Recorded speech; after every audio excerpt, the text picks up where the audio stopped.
Hey guys, this is Cool Trains in Montreal with another video on my little N-scale shelf layout, and I'm going to give you a rundown on some new freight cars, and we're going to watch this little N-scale SD40-2w wide cabbed Canadian National locomotive go back and forth for a little while here.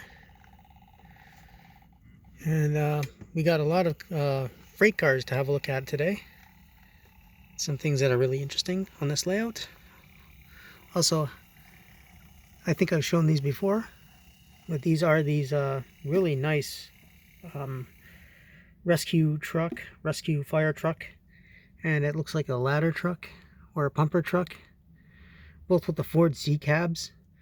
Tried to get both in a similar paint scheme because I have a firehouse that I built, and if you go back to one of my other videos you'll see the firehouse that I built for these two, and yeah, they're really cool.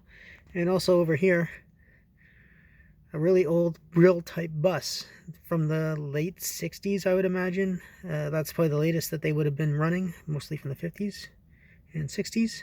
Kind of cool.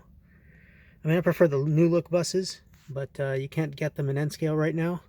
So hint hint, Rapido Trains, why don't you make one? Just take your HO one and try to scale it for N-scale. That'd be great. Anyways, let's start with here's a oh yeah, and here's for other people that don't know, I'd like to change the buildings up on my little layout from time to time. So here I've done that again, just to give it a little bit more of a, I don't know, Ville St. Pierre-ish NDG kind of look. Anyone who's been in that area will kind of know the kind of buildings that I'm kind of going for here. Anyway, I like the way that I was able to set these up. You got this nice of angle, which is kind of to mirror the bridge, which again is sort of loosely based off of that bridge in Ville St. Pierre that I and other rail fans in Montreal have gone to from time to time to view trains. And even this little model here of this warehouse, if you've been to that bridge, you'll kind of know that there's a warehouse that's kind of a wedge shape near it.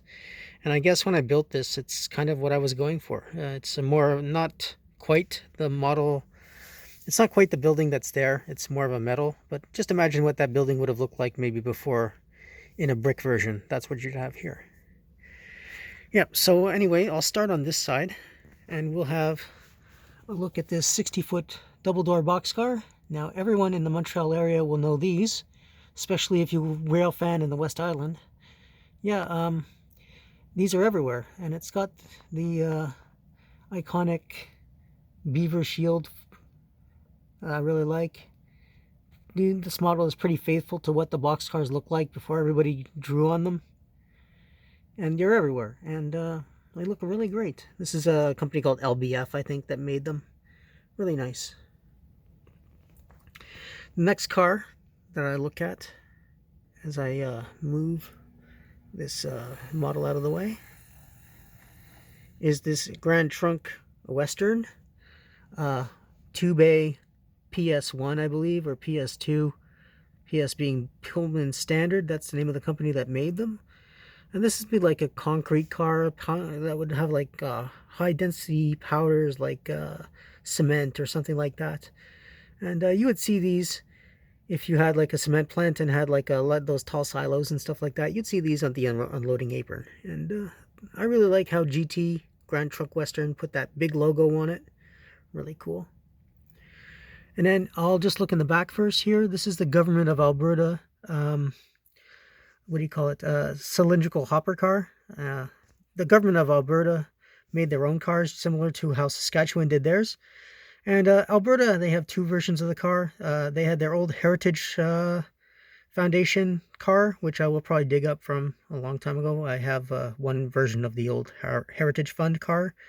And then this one is the more modern, just like Saskatchewan. They modernized the graphics on their car, put this giant Alberta on it so that people would know where it's from.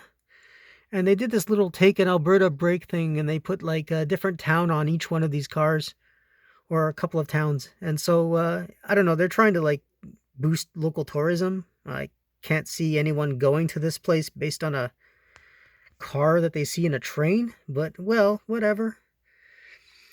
And then in the front here, I really like this. A lot of people don't do this enough, I think.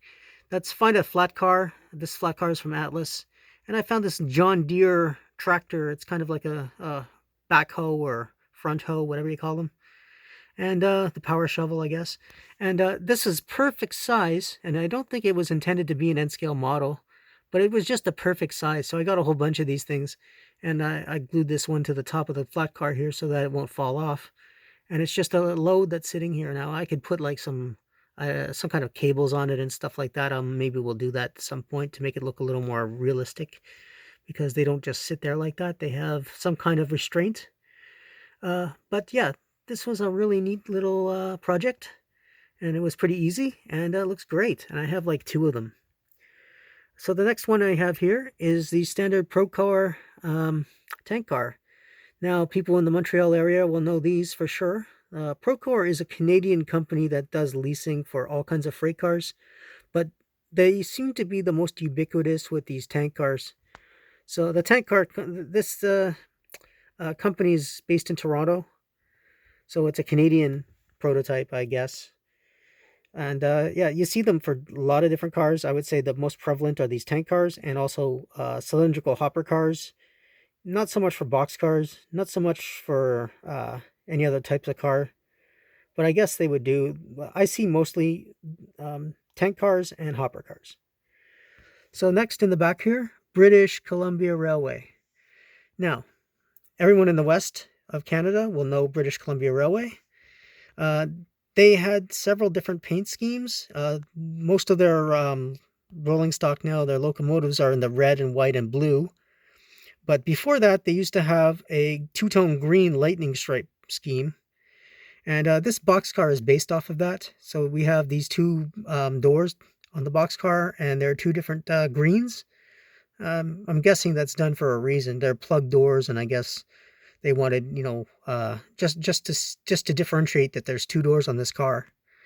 And the old British Columbia Railway with that dogwood flower, that was their symbol for years. I'm guessing it's because it was a private company, and then it was taken over by the province, and the province maybe changed it, or I'm not sure. Maybe the province owned it anyway, and it had this dogwood flower on it. But it's just really cool, and it's differentiated itself as one of the larger railways in Canada, regional railway, because it was only in British Columbia, running from North Vancouver up into Prince George, British Columbia, with a bunch of little branches here and there. So the next one that we see here is Burlington Northern. Now, people in the Montreal area will also see these BN, Burlington Northern cars running around. They're ghost cars now because Burlington Northern does not exist anymore. It's part of Burlington Northern Santa Fe. But yeah, this is what they used to use for Burlington Northern. Burlington Northern itself was a conglomeration of Great Northern and Northern Pacific and the Burlington route, which were the 3 biggest Midwestern railroads actually in the United States that merged into one entity. So it's basically all the 3 bigger railroads from the U.S. Midwest and Northern states. And they got together to become more profitable, of course, in around 67, 68. And this is the railroad that would have bought those F45 locomotives that I showed in a previous video.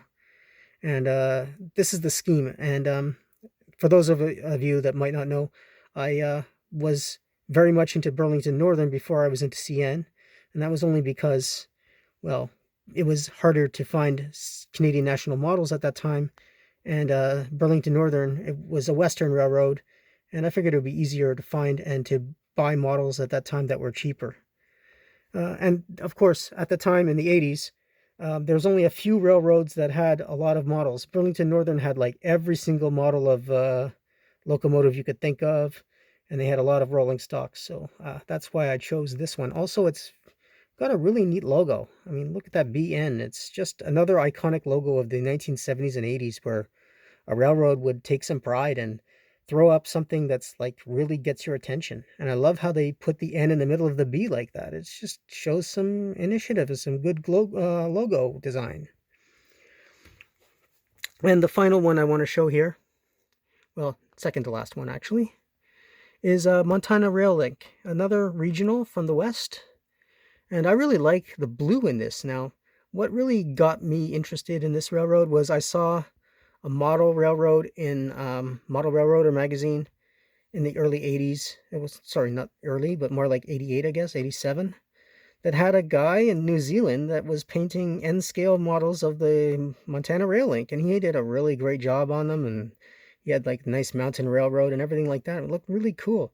And Burlington Northern and Montana Rail Link were kind of joined at the hip because a lot of their Montana routes from Burlington Northern got spun off to this railroad company. Now, this company actually still exists today. It's just called Rail Link, and it owns Southern Railway of British Columbia, and it has a slightly different symbol, but you'll still see boxcars running around in this like dark blue, and you'll recognize kind of the symbol here.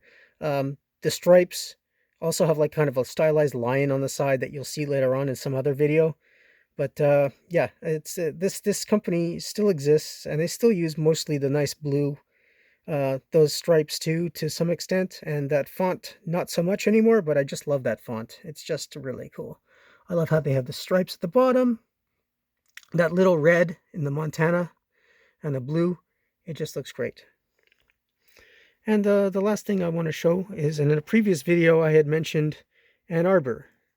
So here's Ann Arbor again. This is a model of a, I guess, PS2CD. It's a Pullman standard car, hopper car.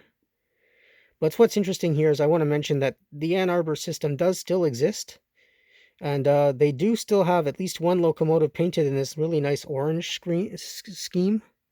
Which again, I want to make note also that some railroads went out of their way so much to present a good image to the public, is that they didn't want their logo to be bent out of shape by these large, the frame of this car where it has those different lines.